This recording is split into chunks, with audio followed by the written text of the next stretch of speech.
Hey, welcome into the Big Ten Huddle. I'm your host, JR. That is Zach Guggenheim with me. As usual, we are presented and brought to you by FanDuel. Appreciate you being here. Listen, it was a rough night last night with how tired Zach and I both were. So we said, you know what? We'll cover the Oregon and Texas Tech.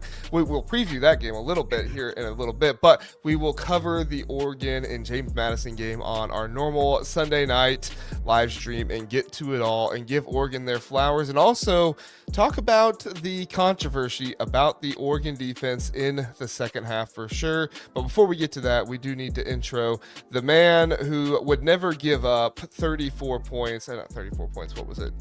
Math. 28 points in the second half. Zach Guggenheim. What did I say, though? I said JMU is better than people think. And granted, they got blown out. But they looked pretty good. Their coaches called a heck of a game early in that first quarter, too. Yeah, if you're a UCLA fan watching that game, as I'm sure there were some that were watching, kind of like trying to get a taste of Bob Chesney a little bit, even though the team was not competitive really there in the first half, it was still a well-coached game, I felt like, from James Madison. So we'll get into it all, but we do appreciate everybody being here. We got Snowbird Oregon saying let's go. Appreciate having you here. Philip says the Bears bear down the cardiac bear. They are the cardiac bears. They are. I. There we go. Philip, you were in the comment section last night. We appreciate you being here, and we did not deliver for you, so I apologize, but I'm very grateful that you're here back with us on Sunday night. Gonna have fun talking about this stuff, which, Zach, let's just go ahead and get straight into it. Oregon beats James Madison 51-34. I came home. I caught the game probably about halfway through the first quarter on. I didn't get to see the very beginning. Well, I was following it on my phone, but I didn't actually get to sit down and watch until that time. Had some program practice with my daughter and stuff, so I was watching it there. But this was a game where Oregon basically could score in as many bunches as they wanted in the first half. I mean, five drives with 5 touchdowns. All of them were in 5 plays or less. I believe all 5 of them were, at least all 4 of them were to begin. I know that. But this was an Oregon team that was just scoring at will, looked fantastic. Credit to James Madison. They were doing some really good stuff, coaching wise, and trying to find some different areas that they could attack Oregon. But Oregon's athleticism, their coaching, everything else, the first half of this Oregon game was exactly what you wanted to see as an Oregon fan, because it said to you, this team is ready to go out and win a national championship. They are underrated, only being a 5 seed. They can win it all. We'll talk about the second half in a minute, but Zach, what were your thoughts from watching the first half of this game? My 2 thoughts were, it's too bad JMU didn't play Ole Miss, because I think JMU could have given Ole Miss a game. Yeah, I do too. I think JMU is better than Tulane. Yeah. By the way, JMU has several guys that I cover here in Central Pennsylvania in the high school level. Braden Wisloski, he was at Maryland for a couple years. He played at Southern Columbia, which is a powerhouse in our area. And then Chase Pencil is a freshman there. He was a star player for the Shamokin Indians. So it was just kind of fun. I'm like watching that game and I'm like, I know that guy. It was it was very surreal for me last night, but I digress. They don't know me at all, by the way. But I know them because I watched them in a press box. But anyway, my second thought overall, Oregon, I just thought looked overpowering, right? I mean, even the good stuff that JMU did, they were doing it because it was well schemed, it was well coached, trick plays. Oregon is just like, okay, hand off the ball, throw the ball. It's a touchdown. Cool. And when James Madison wasn't executing, or when they weren't in precision, I mean, like elite precision, even if it was good precision, Oregon was on it. I mean, this is the thing that impressed me about JMU, is most of their misses were small, but that's how good Oregon's defense was, right? Like it wasn't like JMU, like the quarterback was accurate. They fought for extra yardage. I thought they played well. That was the difference, I think, between JMU and Tulane in these group of 5 games. But I thought the the reason why JMU did not put up more points in the first half and didn't get more yards in the first half is because Oregon was that much better. And they're fantastic in the red zone too, right? Yeah. Yeah. So excellent in the red zone. Steely Matt coming in, reposting the stream on Twitter. I appreciate you doing that, Steely Matt, as you always do. Very much appreciate that. I need to go over there and repost it, as I have forgotten to do so. But before I do that, just a couple more comments here. Is that Jake? Does that say Jake or Joke? I can't tell. Jake, I think Jaker says, I can't wait for Indiana to beat the heck, I'm going to say PG there, out of Alabama. Also, do you have any thoughts on the Iowa versus Vandy game? Yes, Jake. So we are going to do a full bowl preview with like our predictions and everything of the bowl games we are going to record that tomorrow night. We will premiere that 7 o'clock Eastern time here on the Big Ten Huddle that evening Eastern time. So whatever that is for you, Central time, whatever it is over there in Iowa, 7 o'clock Eastern time. You'll get all of our predictions. We'll go through the opt-outs and everything for those games and give our thoughts there. So we want to try to do that all in one episode because I think it's better for people to kind of be able to go and get all of those things. So now Trojan Fight getting us started on the second half discussion, because I completely agree with you, Zach. I was very impressed by Oregon, and I love to see Oregon do a great job of keeping James Madison out of the end zone. That was one thing that I pointed out that I really wanted Oregon to work on, was their red zone defense and the touchdown percentage that teams get against them. However, did kind of fall apart in the second half there. James Madison scores 28 points. They had over 300 total yards in the second half, over 500 on the total for the entire game. And as Trojan Fight is pointing out here, 1,000 yards of offense given up by Oregon. The last 2 playoff games, you're playing pretty good opponent in the Rose Bowl, and then in this one, I have my thoughts. But Zach, do you have any thoughts about the play of Oregon in the second half and their defense before I get to mine? No, I do have thoughts. I think there's a few things that we need to state to put this into context. One, I've seen a lot of people say, why would you try to keep running up the score and throw when you're up 5 scores, which by the way, they were up 48-13. So before everybody freaks out and is like, how could you do this? It was 48-13. Yes, it was a cover by JMU. It wasn't really a cover, right? This wasn't JMU staying within 3 scores. Okay. So that's one thing. That's one thing that's being said out there. And you have to remember, they're bringing back a lot of guys from injury, particularly receivers who need to build timing with their quarterback before they play what many people think is an elite defense. So I have no problem with Oregon being out there and slinging it and trying to continue to get Dante more reps. Again, he's had 1 full year as a starter. That's it. And so, and you have freshman receivers. You have redshirt freshman receivers, and some of them are just coming back from injury.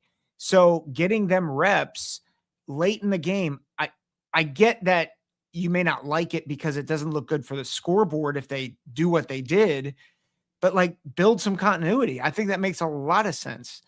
The other thing is, it's, you mentioned this off air, but I'll say, like, they're a young team prone to letdowns. And I did not see if they had a lot of backups in or not. I'm assuming they did, but even if not, like, you're young, you put your foot off the gas. I am way more concerned with what they did in the first 3 quarters rather than the last one. And that's where most of the scoring, like, they scored with 1:46 left in the third quarter to make it 48-20. And then it was 51-34 by the end. I care much more about that first 40 minutes. And Oregon dominated. They dominated defensively. They dominated offensively. They dominated on special teams. So they did what you're supposed to do, and then they let their foot off the gas. Yeah, no, I totally agree. Douglas, I see the super chat. I'm going to wait to do that super chat until after we get done kind of recapping the game because I do want to cut up the video and everything, but we very much appreciate it. And I do not worry, I will get to it here in just a moment.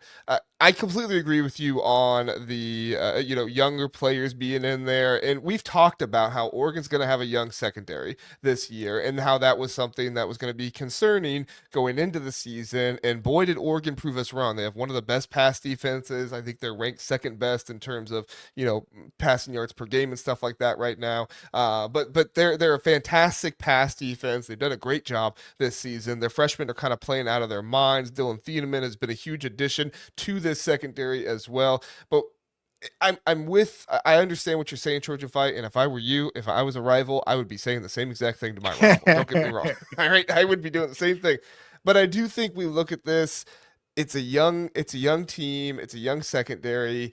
Is it good to see that happen? No. Does it concern me a whole lot? Not really. I mean, would I want them taking their foot off the pedal if they're up 17 to nothing against the team? We saw how that worked out with Oklahoma. Of course not. So it's definitely something that needs to be addressed by Dan Lanning. But I would say that Dan Lanning is almost, I mean, he's not happy about it, but he probably likes that he can go in there and say, you just gave up 30 plus points to a group of 16. What are you? Oh my They're not gosh, even it's saying they perfect for belong in the play. him. Can you imagine what Dan Lanning is going to get into that locker room and tear these guys apart? Because this is a game where you could easily walk away and say, we're the best team in the playoffs. We're going to win and everything else. That Dan Lanning is not going to accept that at all. The offense might feel that way, and rightfully so. The offense is very, very good, but the defense is not going to feel that way at all, and he is going to find ways to really challenge this defense going into the next game against Texas Tech. We'll talk about that here in just a minute, but overall, I thought this was a really good game from Oregon. Didn't like what I saw in the second half, particularly from the secondary, but overall, what I saw in the game, what I saw from the offense was fantastic, and I think that any team that plays this Oregon team, they're not going to be able to hold them to less than 20 points in the playoffs. Maybe Ohio State can, but I don't. They're not going to face them until the championship game if they get there. So as far as I'm concerned, this is going to be a team that other teams are going to have to score on. Can they score on them? We'll see. But the defense has been good this season. But I would also say, Zach, you know what team last year kind of let their foot off the gas pedal a little bit in the second half to an Oregon team in the Rose Bowl? That would be one Ohio State University. Yeah. Who went on to win the national championship? That would be one Ohio State University. Yeah. So I'm not going to say it's nothing to worry about, but I am going to say it happens. Is it the best thing ever? No. Do I think it's a death nail? No, I don't think so. No. Any final thoughts on the game, Zach? I just think too, JMU offensively is very good. And like, if you've got a winded or young team playing an explosive offense, I know people say group of five. Okay. But they've been pretty good offensively most of their games, at least 31 points. There's a few that are less than that. But I mean, they have been very good offensively. Here's the thing. I'm not sure Texas Tech is going to present that much better of an offense against Oregon. I know people will say Texas Tech is an underrated team. They're known for their defense. They are a defensive-minded team. I've watched Texas Tech a few times. I'm sure talent-wise, I'm sure they're a little bit better than JMU. But again, I don't know if they scare me offensively to the point that makes me think what JMU did is going to translate to what Texas Tech could do offensively. Mm-hmm. Yeah, and JMU has been such a run heavy. And I don't know if run heavy is the right word, but they've just gotten so much production from the run game this year that they really get into the passing game and stuff like that. I'm not making excuses or anything, but it is something that they were doing more in the second half that Oregon, I'm not going to say they weren't prepared for, but probably were more prepared for the running game than they were for the passing game. Right. Well, and what do? I didn't pay too much attention, but this maybe is an assumption. You go into prevent defense, which prevents nothing. Mm-hmm. Right. And all of a sudden, the really talented team allows a ton of points from the less talented team. Precisely. Precisely. Yeah. All right. Let's get to Douglas's super chat here. He says, "Hey, what do you guys think of the G5 playoff champion of said playoff champion a chance in the big playoff?" Okay, so I think you're asking here. Did I read that correctly? Hey, what do you guys think of a G5 playoff? Oh, championship of said playoff. So you're asking of a G5 tournament as opposed to having them be into the big playoff. Okay, I got you here, Douglas. Um, I think that if that were to happen, I think that there should be an option for the G5 or G6 team to go into the big playoff. I don't think one G5 team keeps all that big of a thing out. Obviously, two kept Notre Dame out this year, and Notre Dame was a team that many people felt, including myself, felt like could have won the national championship. But at the same time, they lost to two teams that were in the playoffs, and it sucks. I get it, but I also don't feel super bad for Notre Dame. Don't lose those games if you want to make the playoffs. And we can talk about how it was early on. They had a new defensive coordinator, new quarterback. I get that, but at the end of the day, don't lose those games. If I'm mad at anybody, I'm more mad at the ACC for how terrible their conference championship game was and everything, because at the end of the day, one of them was going to get that spot. And honestly, I'd be Yeah. more mad at Alabama for making it, because in my estimation, Alabama did not deserve to make it. I know they beat Oklahoma and everything, but I don't think that changes that they didn't deserve to be in there. Quite frankly, I didn't think Oklahoma was good enough to be in the playoffs personally. Mhm. So I'm not opposed to a G5 playoff. I would watch a G5 playoff, and I think it would do well. But I also think I also know that a G5 team, if they have the choice of going to a G5 playoff or going to the big playoffs, they're going to choose the big playoff every single time, because that's a whole heck of a lot more money than Yep. teams are going to make in the G5 playoff. What are your thoughts, Zach? Well, I have two thoughts. One, Tom Fornelli had a really insightful tweet, because people are complaining about G5 teams being in the playoff this year. And there's a lot of hand wringing about it, whether they should be in or not. And he said, the problem isn't with the playoff. The problem is that the sport is broken, which I really agree with that. And we've said it a number of times on this show, is that there are so many aspects of this sport that are broken, which has really started with poor leadership at the top. Looking at you, NCAA, you still stink. But and I'm not going to get into all that. But based on this question, I think a lot of people are asking the question, group of five, they should have their own playoff. I think if you regulate the sport, like, I think that would make sense. Problem is we don't live in a world where the sport's regulated. So you have to kind of deal with how things are right now. And what people are upset about is they didn't get a good television product. And my response to that is, it's most like, I know people are selling rights, and for the executives, it's about the product. But you know what it's really about? It's about the players. And you know who loved being in the college football playoff? The JMU Dukes and the Tulane Green Wave. They didn't love getting killed, but they were really excited to be there. And until we have a system that better supports everybody involved, like, people need to just shut up about the lack of playoff quality. Like, we knew this was going to not go well. We knew that. But here's the thing. We've always been said, like, we're about inclusion, and we're about wanting the sport to expand in the current format, and we want to support student athletes. Well, guess what? This is more about student athletes than it is about the viewership. So in the future, if we actually regulate the dang sport and get a commissioner, I'm all for a group of five playoff, because I think we see that in most years, group of five teams are nowhere close to power four teams or group of six teams. But that's not the world we live in right now. And so until that system gets fixed and the whole sport gets reformed, I don't think you don't include the G5. And I would just say, and Greg Flugar made a fantastic point on his episode of Peek Around the Corner. I would just say, if you are somebody that's not a Big Ten or SEC team, this should absolutely terrify you. What is going on right now? Because they're going to go for the group of five first, and then they're going to go for the ACC, and then they're going to go for the Big 12, and then it's going to turn into the NFL. This is exactly what everybody was saying. We don't want this to turn into the NFL. This shouldn't be the NFL. Keep it college football.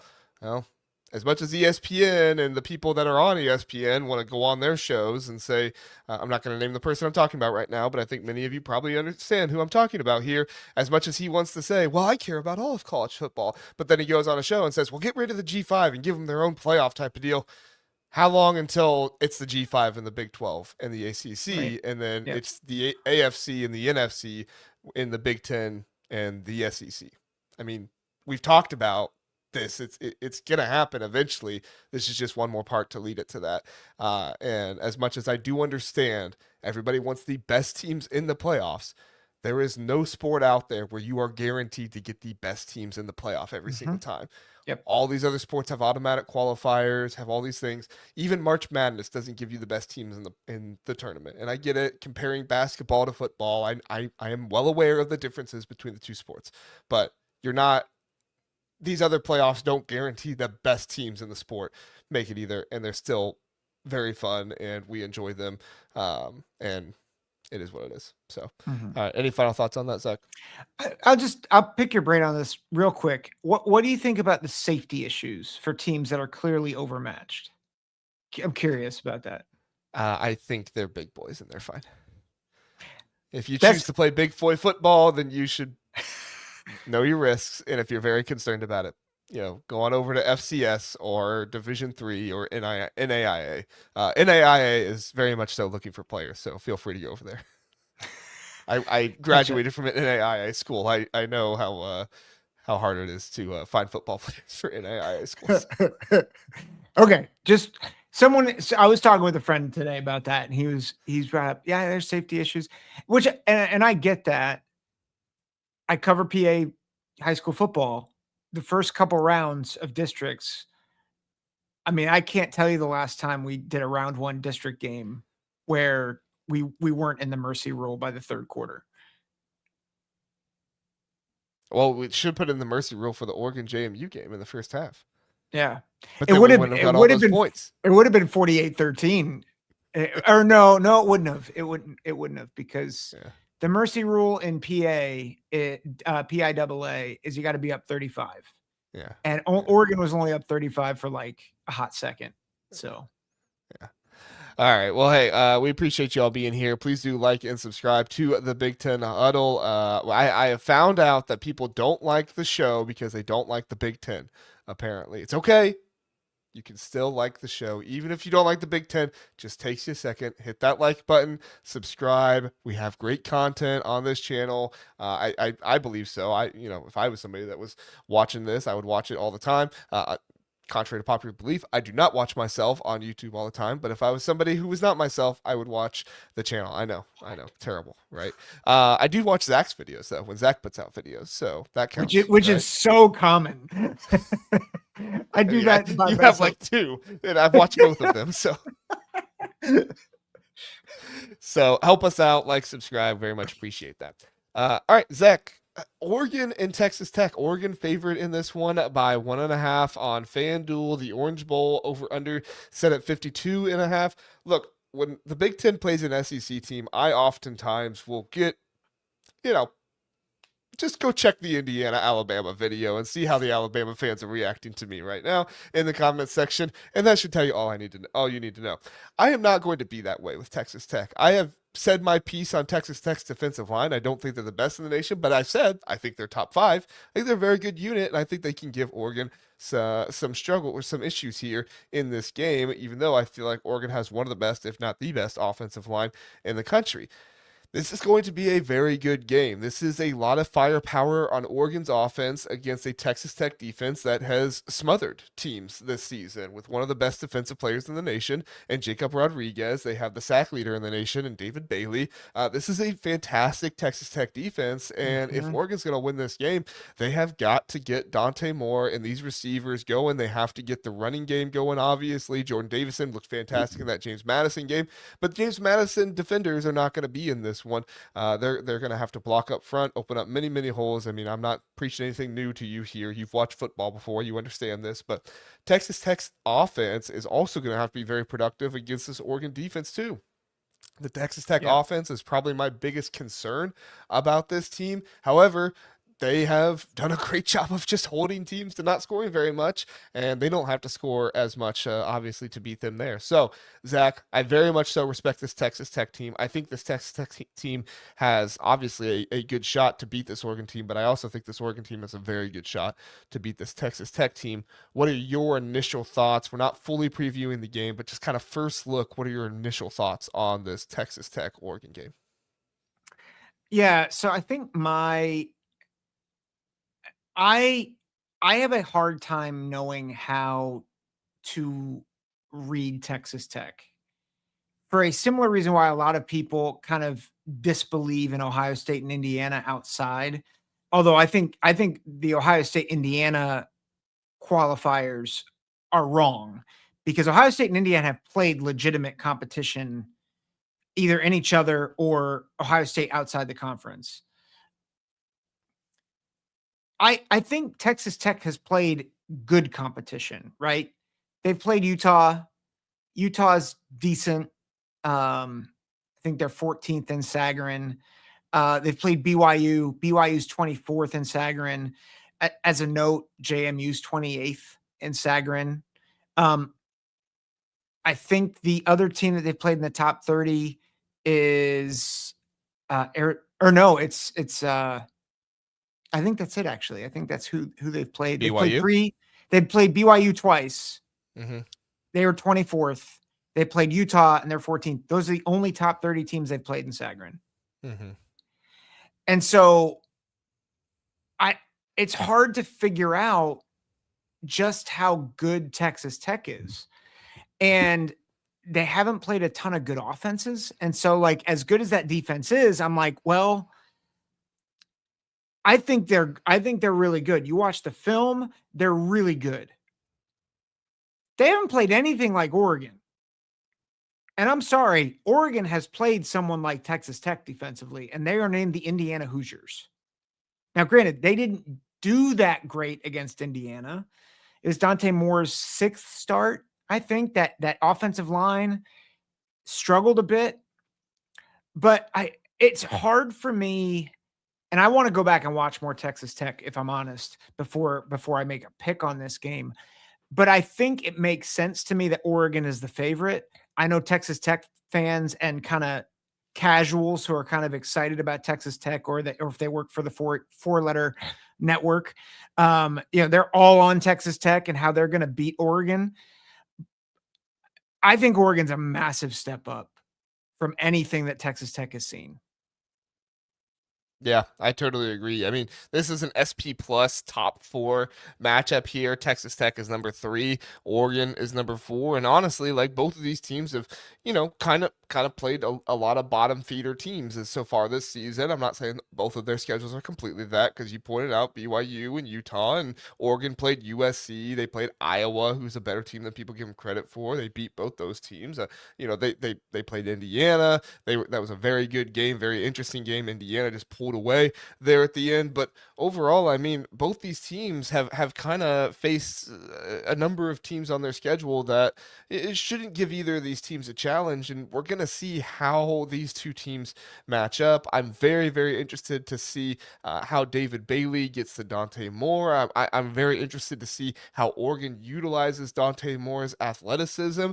I don't know if Oregon has faced a defensive line other than Indiana this season that is as good as Texas Tech. Iowa obviously is a very good defensive line, but I think this Texas Tech defensive line has some more athleticism on it that could give them some more issues. Iowa obviously a very powerful defensive line, and that's not me saying anything against them. I love Iowa's defensive line. I just think this Texas Tech defensive line offers you a little bit of a different matchup that Oregon's going to have an interesting time with facing. Isaiah World, Alex Harkey. I'm very confident in the Oregon run game. I think that Texas Tech has wonderful linebackers, don't get me wrong, but this Oregon run game has just been able to run on pretty much everybody. So Yeah.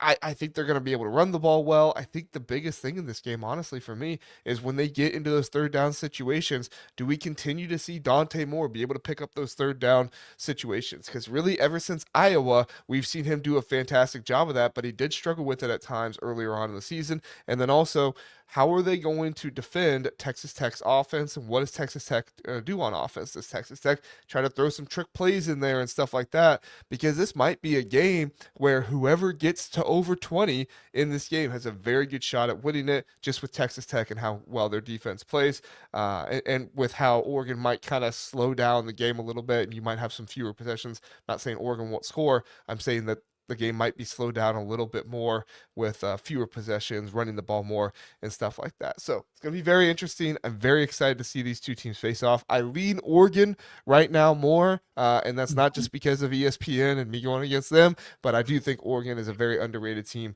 and I think we saw in that game against James Madison, and really this entire season, that you have to be a spectacularly elite defense to be able to stop this offense. Yeah. I'll go. I'm leaning Oregon as well. And one other point that we haven't talked about, Texas Tech has to come in cold against an Oregon attack that is starting to hit its stride. And you're getting all their receivers back. You have the athleticism on the outside. I I think the other, and maybe this is part of my key here too, is how does Texas Tech's secondary match up against all the weapons that the Ducks have? If Texas Tech can nullify that with their pass rush and by stopping the run, then I think Texas Tech wins this game. But if they can't, and Dante Moore can get time and he can find his receivers, it may be it might be too tall a task for that defense, as good as it is, to be able to slow down the Duck attack enough to eke out a win. Totally agree. Totally agree. And I don't know if Texas Tech, Philip brings it up here, best QB Texas Tech has played this season. I don't know if Texas Tech has faced a QB anything like Dante Moore with how good he's been. I don't think Texas has faced a single running back room like what Oregon has, a single offense. I shouldn't say offensive line, Yeah. but I don't think they've faced a team like Oregon yet. But you know, also, I don't, the only team that is comparable to Texas Tech that Oregon has faced so far is Indiana. And how'd that game go? They lost at home. So Yeah. I think this Oregon team has grown, though. I think they're a very good team. And I think we're probably going to see a rematch between Oregon and Indiana in the next round. Yeah. I underrated thought. Sadiq against Jacob Rodriguez in pass coverage. I think that's going to be an interesting X's and O's battle, because I think Rodriguez, I don't know how good he is in coverage. I think he's certainly known as a tackler and as a pass rusher, but having to try to cover Sadiq, that might be an interesting matchup in that game. Yeah, I mean nobody really has linebackers who are athletic enough or safeties who are big enough to be able to cover Sadiq other than I mean Indiana is very disciplined so they can do it. Ohio State might have the best size to be able to do that. Georgia, has some guys that should be able to do that with their traits and everything. But you need some very high level players on defense to be able to cover Kenyon Sadiq. He's Yep. fantastic. He's the best. He's He's the best very tight end good. in the nation, in my opinion. So. All right, Midwest Boxing that says, I think Alabama matchup against Indiana is a bad matchup for Indiana. I believe Oklahoma would have been an easier opponent for them. I'm a lifelong Indiana fan with kids who currently attend there. Well, Midwest Boxing, thank you for watching the channel here. We did do a first look of Alabama and Indiana on Friday night, so we're not going to talk about that game here, but we will do an in-depth kind of preview of that game a little bit later on with score predictions and everything. But we kind of said the same thing, right? We said Oklahoma probably would have been better with how bad that offense is and how many Mhm. mistakes and stuff they make. Mateer is really the only redeeming thing about that offense. Alabama, when they turn it on, they can be almost as good as anybody in the nation. And that's really the thing for Indiana that I wouldn't say scares you, but really it starts to make you think, okay, if they turn it on and they get going, this could be a really close game and we'll see what happens there at the end. So Yep. all right.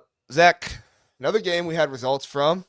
Miami and Texas A&M. Miami wins the game, windy game, and they move on to face Ohio State. Ohio State is 9.5 point favorites on FanDuel. Over under set at 41.5. Looking for a defensive battle here between Ohio State and Miami. And my first thought in this game is that this is exactly the type of team that Ohio State did not want to face in the playoffs. I said it when we went into the talking about the Miami Texas A&M game. If you're Ohio State, you do not want to see Miami win that game. Miami possesses the defensive line that can give Ohio State fits and give them trouble. They're most likely going to be starting a new right guard, which could be good, but also it's a new starting right guard. So who knows what happens there. And then also the tackles for Ohio State are going to be very challenged in this one. Ruben Bain and I'm forgetting Miami's other edge rusher's name off the top of my head. I apologize. Austin Sareveld, I think will be fine. I think he'll do a good job. He's been excellent all season long. But Philip Daniels does struggle a little bit more in pass protection there on the right side of the offensive line. I have some concerns there. And as we saw against Indiana, when Julian Sayin starts feeling a little bit more pressured, that's when you can kind of get to him. Now, I will preface, I don't think Julian Sayin was as bad as some people talk about he was. Like some people act like Julian Sayin was just the worst thing in the world, kind of like Will Howard was in that Michigan game. Julian Sayin was not bad in that game. Did he struggle a little bit? Yeah. But he's also looked fantastic all season long. So a struggle for Julian Sayin is like a good game for, Carson Beck, right? Like, sorry, I'm not trying to be disrespectful. I'm just speaking how it is. But at the same time, Ohio State has to convert in the red zone. They have to spread it out more. They have to put their wide receivers out there more often, and they can't rely on tight ends so much. We talked about it. The red zone is so important for Ohio State, and they have to make kicks. This is a game where kicks are going to be valuable. You can't kick it every single time, but when you have the opportunity to kick it, you have to make your kicks. We'll see if Ohio State can do it. What are your first thoughts going into this game, Zach? My first thought is the line's too high. It shouldn't be 9.5. And I think it was 10.5. That's still too high. Yeah, it went down a point, I believe. Yeah. Yeah, I would not. And again, I'm not a betting man. I'm not giving betting advice. I'm just saying the context of this game. Miami is the 10 seed in name only. I think Miami might be the 5th best team in the tournament. Like, I think they are.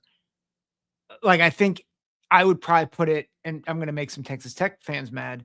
I'd probably put it Indiana, Ohio State, Georgia, Oregon, and Miami. And I think you're absolutely right. The one thing that Miami possesses that I think is going to could be a real struggle for Ohio State is the line play. And it's on both sides, right? I mean, we saw what Mark Fletcher did to ice this game against Texas A&M. That dude, committed to Ohio State for 8 months. They couldn't stop talking about that during the broadcast, by the way. But that dude is a dude. And I think the key for Ohio State, if they want to win this game, is you cannot let Mark Fletcher run on you. And you've got to force Carson Beck to be the one that makes plays and I think turn him over. I think they can do that, right? This is the best defense in the country. But I do think Miami is peaking at the right time. I'll just say one other thing. A lot of people are talking about 10-3 defensive battle. Miami really struggled. It was windy and they were playing at Kyle Field. So if you're going to use this result to try to make your point about how Ohio State's going to splatter the Hurricanes, don't. Because it was terrible conditions. We saw on both sides the accuracy problems. I think accuracy problems are there because the quarterbacks aren't great. But the wind didn't help that, and the kickers couldn't kick.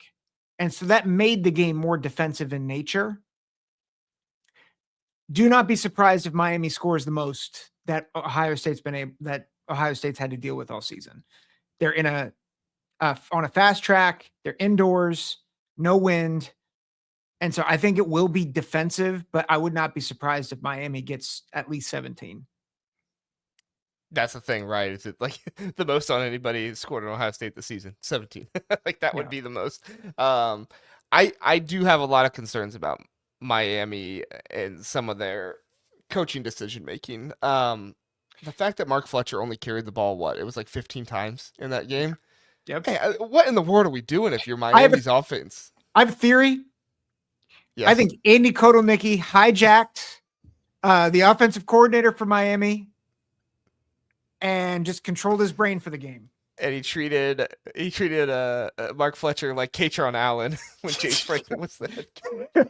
It's like, hey, we know this guy is going to run really well for us, but by golly, we cannot give him the ball. Don't do it.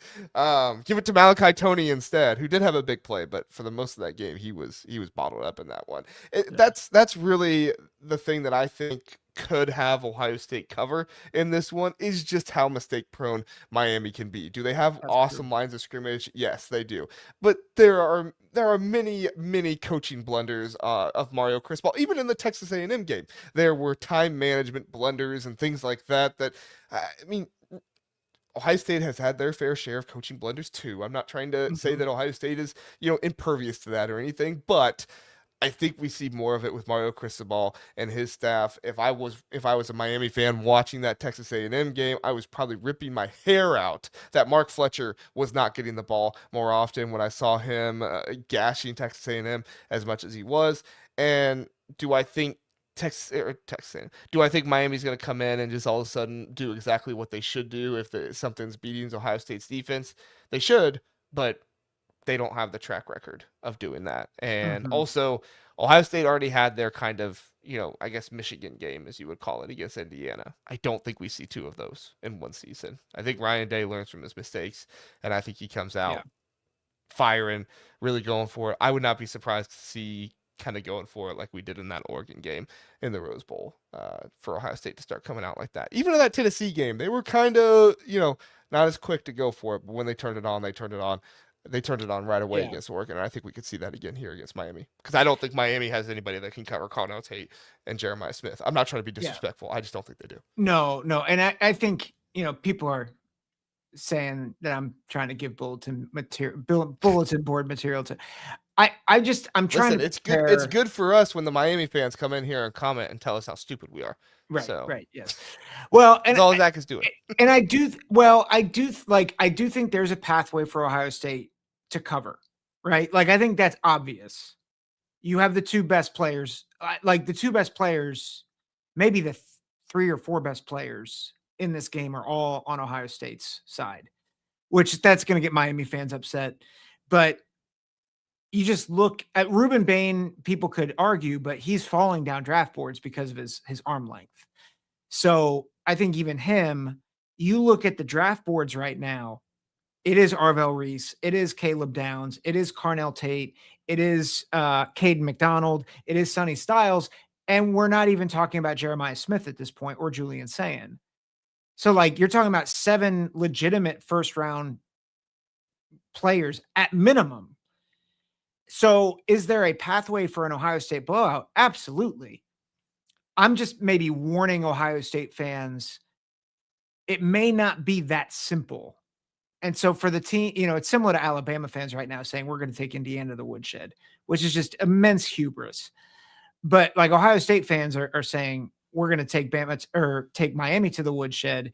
And I would just say, hey, listen, I think Miami can present problems. And if they present those problems continuously, it's not just that Ohio State may not cover, they might not win. The question is what team does Ohio State come in with and what adjustments do they make and how do they call the game? And I think that's going to be a big issue. Remember, Mario Cristobal has upset Ohio State in the past. 2021. Now that defense was atrocious. But I think I'm just caution. Yeah, I don't think Matt Patricia is going to let Miami just keep running the same play to the outside, run to No, the outside no. 5-6 times and get a touchdown out of 4 different times in the game. I don't think that's going to happen in this one. But your point is valid. I also think that Ohio State needs to respect this opponent. I also think that the line of scrimmage needs to be talked about. But I think Ohio State's going to cover in this one. I do not see Ryan Day and Ohio State making the same mistakes that they made before. We need to recognize that it can happen. It has happened. It happened against Indiana. Obviously the Michigan issue last year and field goals were an issue in that one as well. But overall, like I think Ohio State's going to move the ball in this game. I don't think Miami's defense is going to shut them down. It's just what is Ohio State going to do in the red zone? I feel confident that Ohio State's going to score in the red zone, at the very least field goals, and I think that will at the very least be enough to win the game. But I feel even more confident that I think they're going to score touchdowns, and I think they're going to cover in this one. If I had to give a score prediction now, and this is not my final score prediction, but if I had to give one now, I would say I'm leaning probably towards something more like 31-13 or something like that Oh here against wow. Miami. I think Miami will move the ball a little bit, but I think Carson Beck's going to turn the ball over. I think the secondary for Ohio State is too good. And even if Miami does move the ball and stuff like that, and also, I mean, as good as Mark Fletcher is, and he was in that game against Texas A&M, I don't think. I think Matt Patricia is so excellent at taking away what works for a team. If you want to beat them, you have to do something else that has not worked for you all season long on offense. And I don't think he's going to let Mark Fletcher or Malachi Tony beat him. I think if Miami wins, Yeah. it's a fantastic game from Carson Beck, and Carson Beck plays the game of his career. Yeah. I tend to I don't know if it'll be that sizable of a gap, but I think Patricia will do his darndest to take away the run game. And I think if Carson Beck has to win a game for Miami, I don't think he can. Yeah. So, all right, good stuff, Zach. Appreciate talking about it there. Very, very interesting stuff. We'll do a full preview of this game and a full preview of the Indiana-Alabama game and a full preview of the Oregon-Texas Tech game coming up here soon. You can catch that here on the Big Ten Huddle. In the meantime, we're going to go ahead and end the first segment here. So if you're listening on podcast, if you're on YouTube with us, stick around.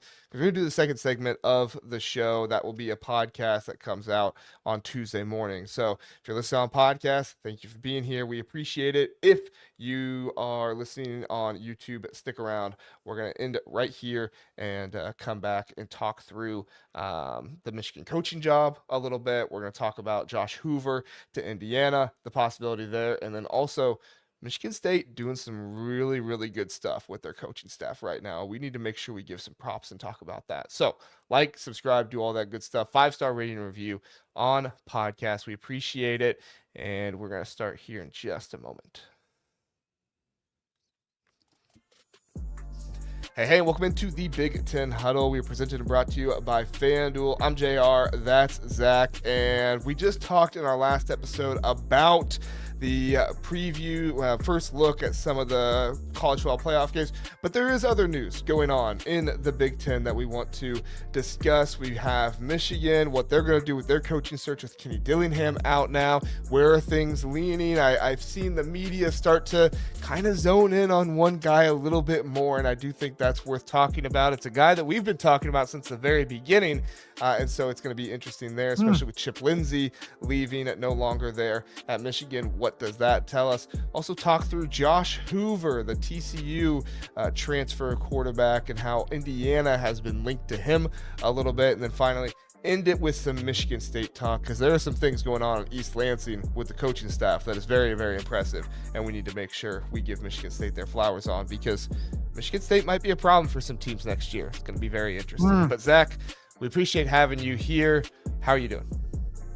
I'm good. I'm looking at some of the comments in the chat saying that I'm being a little paranoid about my Ohio State first look, and that I said James Madison was going to compete. Listen, I just said James Madison was better than people gave him credit for, and they are. So I just want to clear my name a little bit here. But no, I'm doing good. It's good to talk playoff football, and it's good to talk about Michigan State and what Pat Fitzgerald is doing. I think it's going to be a fun show. For sure. Well, let's start with what's going on there at Michigan. Zach, is the rest of the country starting to come around to the idea of Biff Poggi as Michigan's head coach? As you and I have been talking about quite a bit from the very beginning, we said this was more of a possibility than some people thought. with Kenny Dillingham being out now, Kalen DeBoer, many believe he is no longer an option because he moved on in the playoffs. Apparently, Jed Fish has a background check issue. There's still some people saying that he might be something there, but I would think if you're Michigan, if you have any issue with a background check or whatever it is, I don't know what the issue was with Jed Fish. There's all kinds of rumors out there. I'm not going to speculate because I don't know the man, and I'm not going to speculate on his past and different things like that. But uh, all different kinds of crazy stuff. Chip Lindsey leaves to go be the offensive coordinator at Missouri. And I'm seeing a whole lot more people now. I mean, I saw reporters who were saying at the very beginning here talking about if Biff Poggi is the head coach of Michigan, when it's all said and done, it's a failure, it's terrible, and all this bad stuff about the program. Those same reporters I'm now seeing say, well, Biff Poggi wouldn't be the worst thing in the world. Is it what we want? No, it's not what we want, but he would stabilize the program. And basically, they're just kind of, I'm not saying that they are, they listen to us and they're repeating our stuff, but it's just the common talking points, the benefits of having Biff Poggi for a year. I don't think he would be the long-term guy, but there is a lot to consider there. So let's revisit the Biff Poggi thing. I'm not going to sit here the entire time and say we were right because we obviously don't know what's going to happen with the Michigan head coaching search and who gets hired there. But I do think Biff Poggi is more of a possibility than people gave him credit for at the very beginning. What have been your thoughts with names kind of being cleared out of the way? And are you still of the opinion that Biff Poggi is a better consideration than Michigan fans gave him credit for at the very beginning? Well, I'll just say before any of those, I answer those. Let's give credit to Jake Butt, who has also been on the Biff Poggi train, who's Jake a Butt is fantastic. Yes. Michigan alum, famous tight end, maybe the best color guy, one of the best color guys out there. He's awesome. Well, and Jake sees it very similar to the way we do, and I'm not trying to say that we have all the answers or anything, but I think some Michigan fans have come into this thinking we have to land a big name. We have to do something super prestigious. And I think college football history has shown us that the most prestigious hire is not always the best hire. I'm not saying that Biff Poggi is going to be the head coach because I want to laugh at Michigan fans and say, you made a terrible hire. I actually think Biff Poggi would be better than some of the guys they currently have on their board right now because I don't think you would lose some of the players on this Michigan team with Biff Poggi. I know that's kind of crazy for some people to think about, but I don't think you would because he has really good relationships, because he knows the parents. I just saw a parent, I forget who it was, but they were on Twitter talking about how amazing Biff Poggi has been to them and how his stability and being there before, he's not just some guy coming in that's like, oh, you can trust me, yada. They've seen Biff Poggi work. They understand who he is. They recognize how much of an asset he is to this program. Listen, some Michigan fans are going to come in here and say, you hate Michigan and you want to be good. Listen, I don't like Michigan. I'm an Ohio State fan. I'm not going to lie to you. But if I'm being an objective analyst here, I think Biff Poggi, a one-year stopgap type of situation, might be the best thing for Michigan at this point. Yeah. Well, and I think the key to what you're saying is he's an interim. He's not the guy. Mm-hmm. And the first question you asked me is like, are you like, what are your thoughts as things are clearing out? My thought is I'm not surprised. A lot of people are treating this like the Penn State coaching search. And they shouldn't, because the Penn State coaching search was about a GM and Pat Kraft who was sick of James Franklin kind of doing the same song and dance of going 10-2 or 9-3 and losing a game that he shouldn't, plus losing to Ohio State every year. Like, he was just tired, and he saw that he lost the locker room. Okay? That's what that was. Michigan did not want to fire Sharon Moore because of on-field performance. They had to fire him because of an immoral decision that put the university under the microscope again. And the reason why that's important to distinguish, the place in the coaching cycle or the hiring cycle is worlds different, which, by the way, Penn State nearly botched anyway. But also, you have to understand that Michigan was caught behind the 8 ball in the coaching cycle, despite the fact that they knew about this back 2 months ago. which that's their own fault. Like if they knew that this was a thing, they should have expedited the process. But we don't know all the ins and outs of the investigation, so I digress. The point is, you're caught in the bad part of the coaching cycle in the midst of recruiting, bowl season, college football playoff. So you're waiting on guys, but also you might have a lame duck AD. There's more investigation coming. So again, there is not, you can say that the brand is attractive, but the brand being tied to all those things is like a beautiful ring in the inside the nose of a pig. I don't care how well you dress it up. It looks ugly. And that's what this is right now. So of course people aren't taking the job. Mm-hmm. Yeah, I hear you. Blue Vereen says currently no president, no head coach, no QB. Thank you for the $5, by the way. And no offensive coordinator, but we still have Ward Manuel. And then he says, P.S. You hate Michigan with a winky face. I just admitted it. Okay, I just admitted it. I do my best to be objective. I'm not perfect. Okay, but I do my best. We acknowledge our bias here. Yes, we do. But I think you make a lot of really strong points there, Zach, and I think the Blue Vereen brings up some good points here. Right now, there's just not a whole lot of stability right now, and when your most stable figure is Ward Manuel, you're in a whole lot of trouble, if we're being honest. There needs to be a president hired, obviously, and there needs to be a new athletic director. The biggest thing that would make me the most concerned as a Michigan fan is how much, apparently, from the reporting on this, is how much Ward Manuel is basically making the hire here, and his team sounds like they're not using the search committee maybe as much as some people would have thought they would, and Ward Manuel is more involved here than people would have thought at the beginning, which the idea from the beginning was, okay, well, maybe they make the hire, they fire Ward Manuel in the spring or something like that. It doesn't look like that's coming. And I'm not even saying from the scandal perspective, like there are so many things that Ward Manuel has done wrong. And people point to the Dusty May hire every single time and say, well, he hired Dusty May there at Michigan. Dusty May essentially hired himself. I don't know how many times I can say this for people to understand. Dusty May, I mean, I'm sure our audience doesn't understand because I've said it so many times, but Dusty May has basically hired himself. He wanted to be a Michigan head coach, and John Beilein was a huge part of that as well, because John Beilein was tired of the Michigan basketball program being down under Juwan Howard, and he said, I'm going to get a really good head coach in here, and he made it happen. So at the end of the day, like, Michigan just needs stability with something right now in their football program. Biff Poggi can bring that for you. And I think with the kind of direction we've seen the media go from the beginning of this till now, I think it's more than likely that you probably get Biff Poggi as your head coach there at Michigan now. I'm not predicting it, but I think it's more likely than some people realize. Do you have any other thoughts, Zach, before we go to Dave's Super Chat? Yeah, no, I totally agree with you. So Dave says, don't kill yourself, guys. Athletic directors and coaches all tune into the Big Ten Huddle to get the true facts about the conference. That's what we need. Ward Manuel, watch the Big Ten Huddle, and you will get the true facts about the conference. Okay? Pat, what's his name over there at Washington? I just said Pat. I know his first name, but I don't know his last. Yeah, Pat Chun.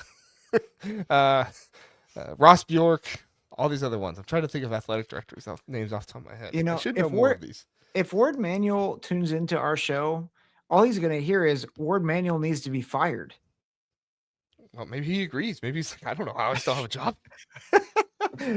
I think the people who hire and fire Ward Manuel should watch this show. Wow, that's true. That's true.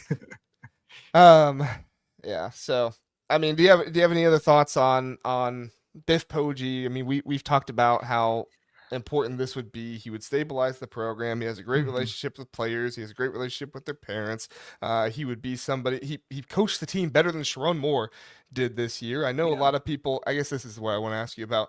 Do you think it's valid that people use Biff Poggi's record as a head coach at Charlotte against him in the consideration for the head coaching job at Michigan, which is not full on head coach? Nobody's advocating for him to be full on head coach. They're saying he would be a very nice interim head coach for a year. Yeah, no, I think Michigan fans need to listen to the language as interim head coach, stopgap coach, transitional coach, not 10-year head coach. Nobody's advocating for that. And I can understand why Michigan fan had a guy in my tweet at me saying this is about Kyle Whittingham. He's like, we don't want Kyle Whittingham. And I'm like, I'm not saying you want him, but you need to understand the position you're in, right? Like, it's either Biff Poggi or Kyle Whittingham, or dare I say, the man that nobody wants, Brian Kelly, because they're out of a job. And you don't want Brian Kelly, and you probably don't want Kyle Whittingham. Kyle Whittingham would be decent. But Biff Poggi knows the program. He's been there. He's coached games there. So, like, if we're talking 1 year transition so you can get ahead of the coaching cycle, yes. And I know Michigan fans are still going to be upset with us. But like, if I, take off my scarlet and gray glasses and I'm like, what does the program need versus what do I want? What we need is someone to right the ship and to stabilize it so that someone can take it over and make it better.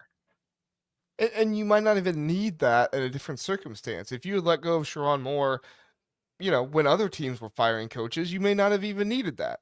But the fact is, you had to unfortunately let him go at a time where nobody else was firing coaches, and it's a terrible time to try and hire a coach right now.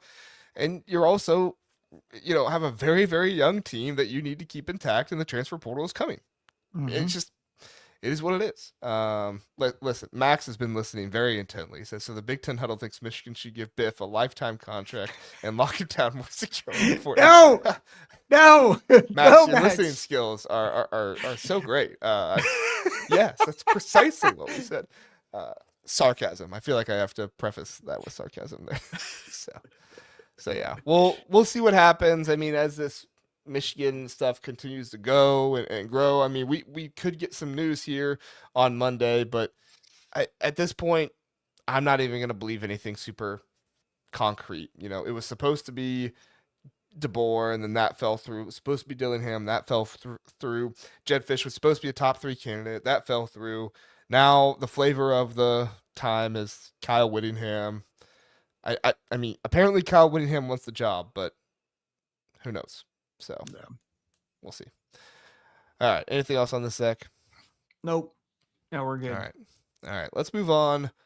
Josh Hoover, TCU transfer. Indiana's rumored to be the front runner for the TCU transfer, quarterback Josh Hoover. Now, if you're not familiar, Josh Hoover was committed to Indiana at one point in his recruitment. That was when Tom Allen was there, and he decommitted from Indiana and went to TCU. I believe out of his recruitment, he went there, and he's had a very nice career at TCU. Has he been, a Heisman caliber player or anything like that? No, but Curtis Rourke wasn't at Ohio.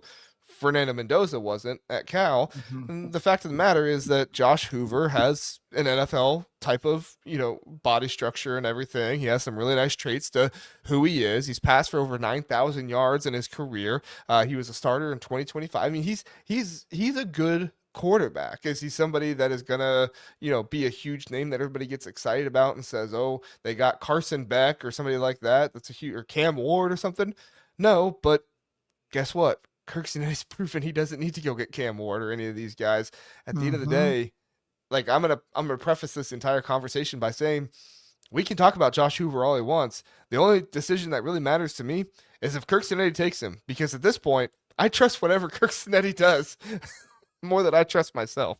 So that was probably a great intro into the discussion here, but. Zach, what are your thoughts on the possibility of Josh Hoover being the Indiana transfer portal quarterback? I mean, I feel good about it, right? Like you just mentioned, he's got traits. He's been a winner for TCU, like 17-8, I think, over the past 2 seasons, which TCU has not been great. They did not have a great year after 2022, right? 2023 was abysmal. I think Sonny Dykes got fired. I'm trying to remember the history there. I don't think he did. No. Okay, I'm sorry. They had a bad year in 2023, but the past 2 years, been very respectable. Um, and I think I agree with your point. I think if Kurt Signetti wants him, okay, sounds good. I sign off. Signetti knows what he's doing. Yeah, yeah. I mean, essentially, he would be a great piece. He's experienced. He's shown leadership, capabilities and skills. He has all the NFL. I shouldn't say all the NFL traits. He's not like a future first rounder or anything like that, but he has the traits, kind of stuff that you need. And really, at the end of the day, this is the kind of stuff that I mean, Nick Sheridan recruited him when he was at Indiana. We'll talk about Nick Sheridan again here in a minute, but like he has all the pieces of what you want in a Kirk Cinetti type of quarterback, right? The Mhm. NFL pieces to him, the leadership, the experience type of guy. I wonder what's going to happen with Alberto Mendoza more than anything else because I felt like Alberto Mendoza had an opportunity to come into next season and win the starting role. Now, a lot of people will say, well, he's not very experienced. He's not going to be very experienced with, this whole situation. Josh Schuver comes in here. He's played a good amount this season, but it's been in a lot of garbage times type of stuff. And I'm wondering, is this just what the Indiana program is going to be under Kirk Cinetti? Is it going to continue to be transfer portal quarterback coming in? I had no Mm. reason to think it's not going to work until it doesn't work, which I don't see it not working anytime soon.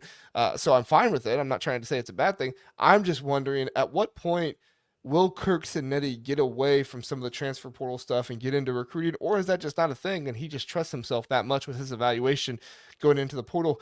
Because we saw what going into the portal can do to a program, right? Florida State went Mhm. into the portal and they went 14 or 13-0, right? That was fantastic for them. Year after that, they went 2-10. I'm not saying Indiana's going 2-10 or anything like that anytime soon. Please do not hear me say that. Okay, I do not think that's going to happen with how excellent of coaching they have. But I do think that the portal can be a bit riskier sometimes, and I Mhm. do want to see Kirk Cinetti not rely on the portal for a quarterback every single season. I'd like to see him get a quarterback from his roster and kind of, continue to move him up. But again, I'm not criticizing Kirk Cinetti here because until he does Yeah. something wrong, I have no room to say he's doing anything wrong. Yeah. Well, but we've said this too. Like, as Signetti stabilizes Indiana more, you cannot do what you've been doing. Like, you're not going to be able to hit every time on the transfer portal, which is what it seems like he's done. But and he's going to get less and less connected to his guys from the G5 level. So I think you make a valid point there. Yeah. So we'll see what happens. I mean, what do you think about the portal stuff with quarterbacks? Notre Dame was going to the portal a bunch for their quarterbacks, and then they started CJ Carr this season. And sure, he had a few struggles there at the beginning, but I feel like we're gonna get back to that more. I feel like we're gonna start seeing more of these guys get their first year starting. We saw it with Julian Sayin this season at Ohio State, but also, Ryan Day's a very good quarterback coach, and you see that. We saw it this season with Marcus Freeman, but it did take CJ Card a little while longer to get in there and start really playing at his maximum potential. Not his maximum potential. He's not reached that yet, but a better play than what he played at the beginning of the season, which he wasn't even bad at the beginning of the season. It was just some of Yeah. the first time starter type of stuff. But I mean, do you see Indiana going to more of the developmental route with a quarterback that they recruit and bring in, or do you kind of think this is just kind of the way it's going to be with Indiana at least for the next few years?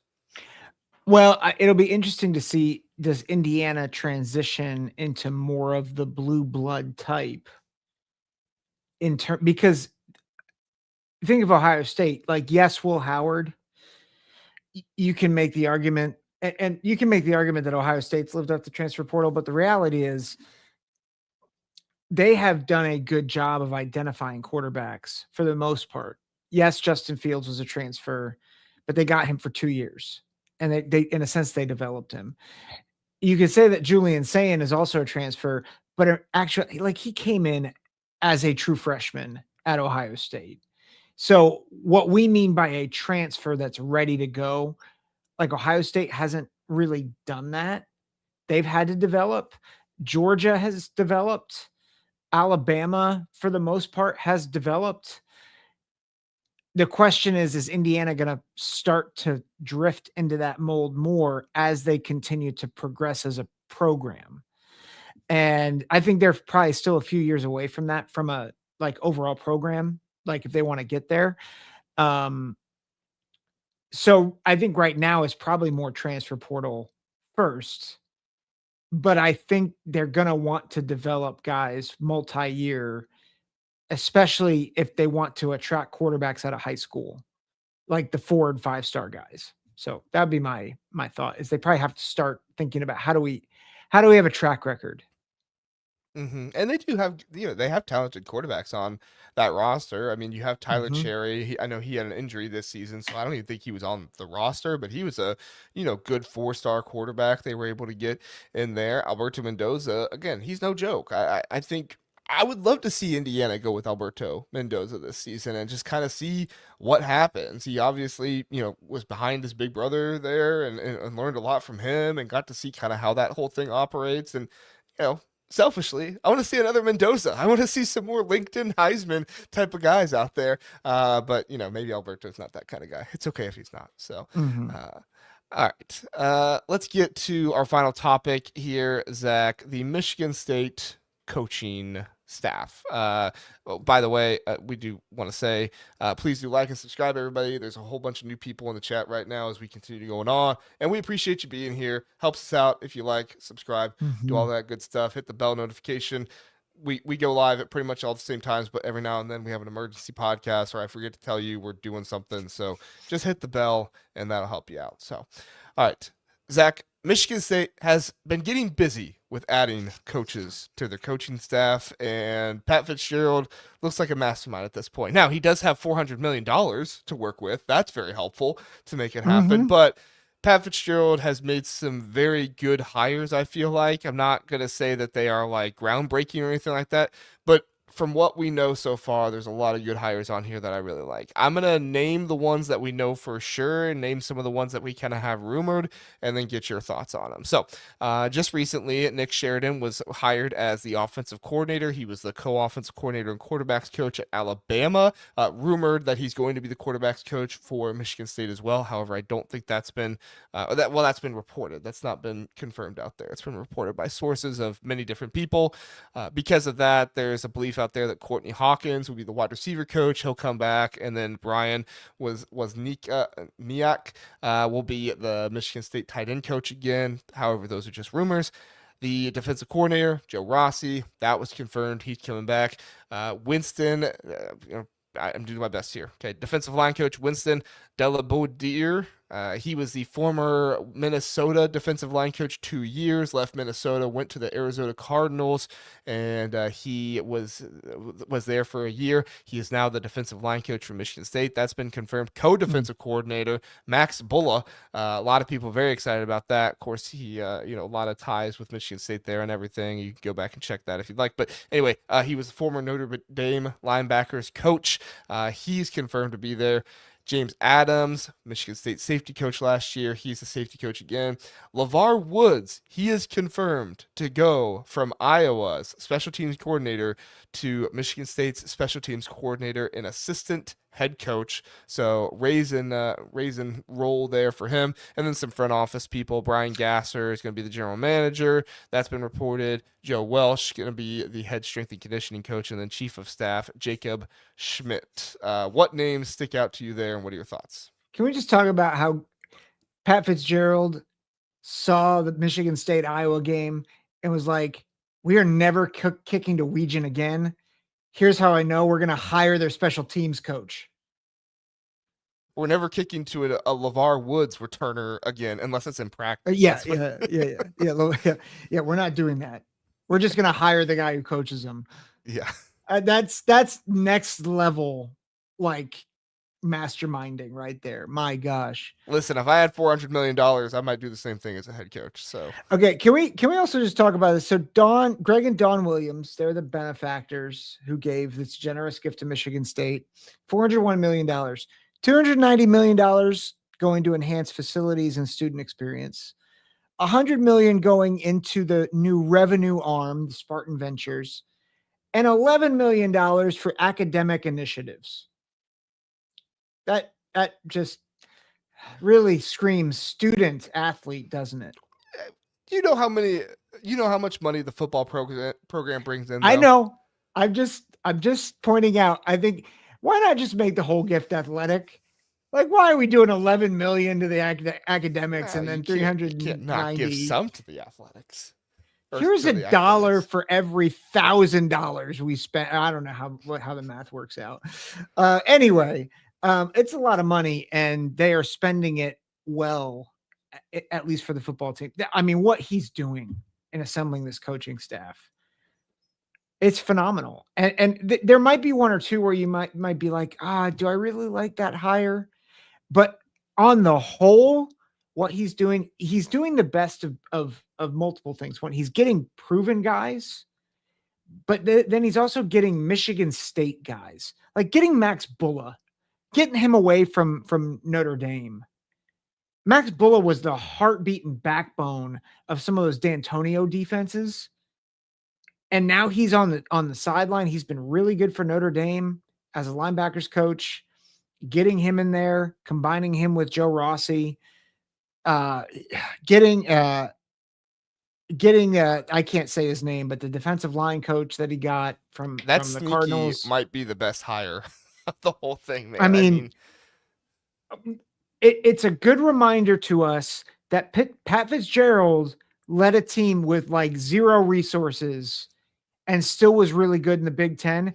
And now he's at a place where he's got resources. Look out. Like, just look out. yeah. Yeah, I totally agree. And I love the Max Bulla hire. I mean, I think that's going to be fantastic for him. I love bringing him away from Notre Dame. And he's basically just giving all of these guys similar roles to what they had, but with the advanced, kind of raise and roll or whatever, co-defensive coordinator for Max, special teams coordinator and assistant head coach. He's going from co-offensive coordinator with Nick Sheridan at Alabama to now the full offensive coordinator. He knows exactly what he's doing. It's clear Pat Fitzgerald is going to be successful at Michigan State. Is he going to be as successful as some people think? Maybe. We'll see. But overall, he's going to be successful. I do want to talk about what this LeVar Woods hire though means, because I do think, and Keep Chopping brought it up in the chat. Could this be LeVar Woods getting experience to take over for Ferentz one day? I Mm. mean, that's kind of the way Iowa has operated, right? Hayden Fry to Kirk Ferentz, but if LeVar Woods leaves, he's assistant head coach elsewhere. Could he be head coach material for Iowa down the road if, when Kirk Ferentz retires? They're not going to fire him anytime soon. When Kirk Ferentz retires, could that happen? I mean, it obviously doesn't look like it's going to happen anytime soon. So it would make sense for LeVar Woods to say, well, I'm going to go over here and then just make sure you consider me when you are hiring the head coach. Do you have any thoughts on that, Zach? So what you're saying is it could be like a 2-year internship, and then he can get hired by Iowa. I mean, maybe, but man, everybody talks about Kirk Ferentz retiring every single year. I think Kirk Ferentz is like Larry Johnson at Ohio State. I just don't. Don't say it. Don't They're say just gonna that. keep saying. They're just gonna keep saying he's retiring, and he doesn't I have seem like been he's ready to retire at all. I have been planning the Ferentz retirement tour for like the past year. Do not tell me that I have to delay it another like 10 years. I've I'm been just saying, waiting. people planted the retirement tour for Larry Johnson, the defensive line coach at Ohio State, for 5-6 years. Saban was saying it in recruiting, and guess who retired first between Saban and Larry Johnson? Well, That's who it was. So anyway, we're talking Michigan State here. Overall, I think Pat Fitzgerald is doing a fantastic job. I love these hires, and I love that Nick Sheridan has the possibility. And I recognize some Alabama fans are going to think I'm crazy for saying this, and that's fine. But I love that Nick Sheridan has the possibility of possibly bringing a quarterback like Keelan Russell with him to Michigan mm, State. I'm not predicting that's going to happen. I'm not saying there's a good chance of that happening. But what I am saying is that there's a possibility. Nick Sheridan has been a very good quarterback recruiter over the years. He's done a great job, and he was the primary recruiter for Keelan Russell, getting him to Alabama. Does that mean that he has the closest relationship without anybody on the staff over him? No, that's not what that means. But it does mean that he was a big part of bringing him there. And if there is a good relationship and Keelan Russell wants to say, you know what, I want to start my sophomore season, because Ty Simpson, we don't know for sure. He's probably coming back, I would say. I don't know. We'll see what happens. But even if he doesn't, You got King Mack down there in the quarterback room that is going to be battling with Keelan Russell as well. Keelan Russell goes to Michigan State. He's no doubt the starter there. Mhm. And that would be a very exciting thing, number one, for Michigan State. And if Michigan State has the money that we think they do, they should be able to pay him a pretty good dollar to come down there to come up to Michigan State and start there for his co-offensive coordinator who was down in Alabama. This is with this coaching staff and with the money that they're throwing around. What's in your mind is the ceiling for Michigan State in the next 3 to 5 years? I think they could make the playoffs. I do too, which I don't sounds know if I'm going to pick. insane. Yeah, well, I think a lot of it depends on the perception of the Big Ten and how Michigan State gets to the pecking order in the Big Ten, right? Because Mhm. let's just be honest. The, even though ESPN pumps everything up for the SEC, it's becoming evident that the SEC is not as good as people think it is. It's just becoming Mhm. evident, and you can tell the SEC realizes this, and they're not working toward kind of what they've been before. They're now working toward expanding the playoffs more because they know that's their best bet to get more teams in the playoffs. They don't have the dominance over college football that they once had before. It just takes time for everybody else to figure out. Just because the Big Ten has three really good teams in it who make the playoffs, that doesn't mean everybody else sucks.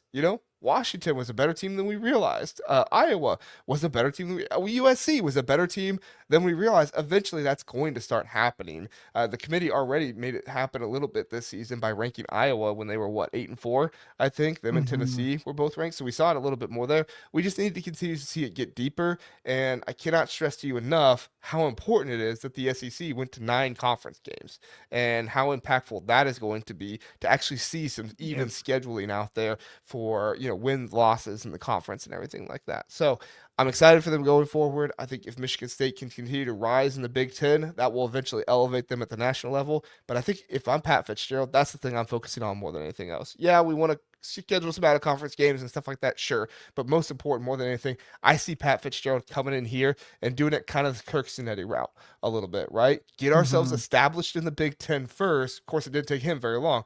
Get ourselves established in the Big Ten first, and then as the Big Ten grows, we're going to grow with it, and we're going to have the national perception and the buzz come with us. Yeah.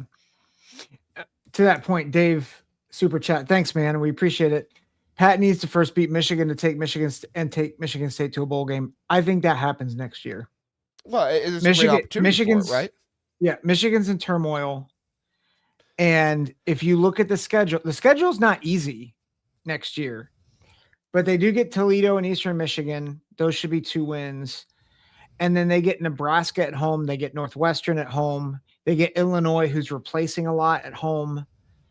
They get Oregon and Washington at home. Oregon's probably a loss, but Washington, we saw how bad Washington was on the road. And then they go to Rutgers, they go to UCLA, they go to Wisconsin, and then they go to Michigan. So like they got to get 4 Big Ten games to get to a bowl game. I think they can do it with that schedule, with all the turnover in a lot of those programs. But it really depends on who they bring in the transfer portal. Yeah, correct. Um, Illini fan. I think this is Illini Bubba. Forgive me if I said it incorrectly. This is not what I meant. Fitz is not Sig. That's crazy. Yes, Fitz is not Sig. I'm not saying that. Yeah, we're not. No, I no, no, no. Nobody is Sig. Yeah, Nobody is let me Sig. let me preface once again. He needs to do similar to what Sig did with his plan, right? Which I think from the beginning, Signetti, his plan was to establish himself in the Big Ten first and then make his way up nationally. It happened way faster than anybody realized, and I don't think it happened faster than Signetti realized. He obviously very much so believes in himself. But I think that's what I'm saying, right? Is that for Fitz, more important than anything else, is establish yourself in the Big Ten, get to the hierarchy of that, consider yourself a top, 5, top 6, top 7 team in the conference, and just keep building off that year after year. And as the Big Ten grows and gets better, that will that will help Michigan State's brand and them as a program continue to grow and get better. I'm not saying that Fitzgerald is going to be a national championship contender in the second year. Zach just said, what do you see he's going to be in 3 to 5 years? I said a playoff team. So I'm not Yeah. saying he's going to be Signetti. I'm just saying you take a similar approach to that path. Go out, win 6 games in the Big Ten, follow it up with 7 games next year. Is it the same path Cignetti took? No, because he's not Cignetti, but it's along those same lines of just move up in the Big Ten. So sorry if that was confusing. I didn't mean it that way. Thank you for allowing me the opportunity to explain that line, Bubba. Mm-hmm. So, any other thoughts on the coaching staff or anything? I mean, there are some Alabama fans that don't like Nick Sheridan. Should we talk about that? Sure. Yeah. I Yeah. mean, there's some that with the offense this season kind of regressing. It was better against Oklahoma, but I think they were very much aided by Oklahoma's decision making and some of their mistakes and stuff like that. Mhm. There are some people that are not super fond of Nick Sheridan. Are we too excited about him and too excited about some of the stuff that's going on here? I don't know if I don't know if I love the Sheridan hire either. What I'm more excited about though is the collection of coaches. And like at least like the fact that Sheridan is coming from Alabama to Michigan State, I think does say something too, right? Sheridan's got experience in the Big Ten. So I think that helps. I think the recruiting helps. But yeah, I don't think it's not a slam dunk hire, but I think it's the collection of coaches together. That's more of the slam dunk. Yeah, and the combination of getting guys who were there before that were doing a good job, and also bringing in guys who need to, continue to improve the program and make it better, like Max Bulla, and those guys. And obviously, LeVar Wood's hire is huge and really going to help them out. I mean, if you have elite special teams, that is instantly going to give Michigan State, I would think, at least 2 more wins than they had last year, right? I mean, they Mhm. had better special teams. They probably win 2 more games last year. Yeah. Yep. So. Yeah. Yeah, it's huge. Just one thing to note about Sheridan too. So he's been in the SEC really just what couple years as offensive coordinator, and then he was at Tennessee for a few years. But really, a lot of his tenure as a coach and as a player has been in Big Ten country. He's a quarterback at Michigan for 4 years. That's funny. And deeply ironic. He was a Michigan high school quarterbacks coach. He was at Western Kentucky, South Florida, Tennessee for 6 years, like all in between. And then he was at Indiana for 5. He was at Washington for 2. So, like, he's got connections now everywhere in the South, in the West, but most importantly, in the Midwest. Very true. Very true. I mean, Sheridan comes from Indiana, right? Which, Mm-hmm. if you look at the history of those two staffs with Kalen DeBoer and his ties to Indiana, and not his ties, but his history coaching in Indiana and other guys Mm-hmm. being there, and then also the history of Kirk Snetti and how he was at Alabama. It's pretty funny seeing that That matchup is now wild. in the playoffs. That's so wild. It is. It is. All right. Anything else on this, Zach? We're good. All right. Sorry, that was You're caught me good. mid yawn. You're good. All right, everybody. That's going to do it for us here tonight on the Big Ten Huddle. Appreciate you being here. And Zach and I will be back with a premiere at 7 p.m. Tuesday night. You can get that in your podcast feed on Wednesday morning. And then a special Christmas episode with me and college football with Sam. We do a kind of a transfer portal preview, kind of take 30 minutes and talk through what teams in the Big Ten are going to be the most active in the transfer portal. You want to make sure you check that one out. Even if you don't listen to it on Christmas, it's one of those ones you can listen to later on and everything. Just listen to it before January 2nd, and you should be fine there. So, good stuff, and we look forward continuing to talk about the Big Ten. We think Oregon will most likely move on, or at least I think Oregon will most likely move on. I think the Buckeyes are going to move on. I think the Hoosiers are going to move on too. If we get 3 of the top 4 teams in the playoffs, that'd be really, really good for the Big Ten and be really special. Mm. So we'll see if it happens. And if it does happen, we know you'll be here with us through it all. Thank you, everybody. We appreciate it. Have a good one. We'll see you next time.